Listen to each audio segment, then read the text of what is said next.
ఏమండి నేను ఎంటికలు కట్ చేపిద్దాం అనుకుంటున్నా. చేయించుకో. కానీ చాలా కష్టపడి పెంచినండి. అయితే చేయించుకోకు. ఇవాళ రేపు చిన్న ఎంటికలే స్టైల్ కదా అండి. అయితే కట్ చేయించుకో. కానీ మీకు పెద్ద జుట్టు అంటేనే ఇష్టం కదా. అయితే కట్ చేయించుకోకు.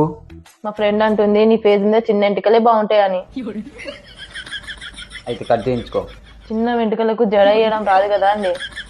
అయితే కట్ చేయించుకోకు. అనుకుంటున్నా ఒకసారి కట్ చేసి చూద్దామని. అయితే కట్ చేసుకో.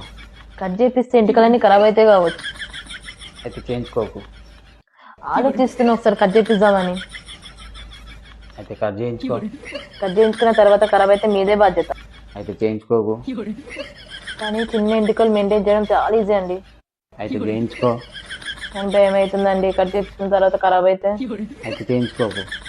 ఇక బాగా ఆలోచించి ఫిక్స్ అయినండి కట్ చేపించుకుందామని. అయితే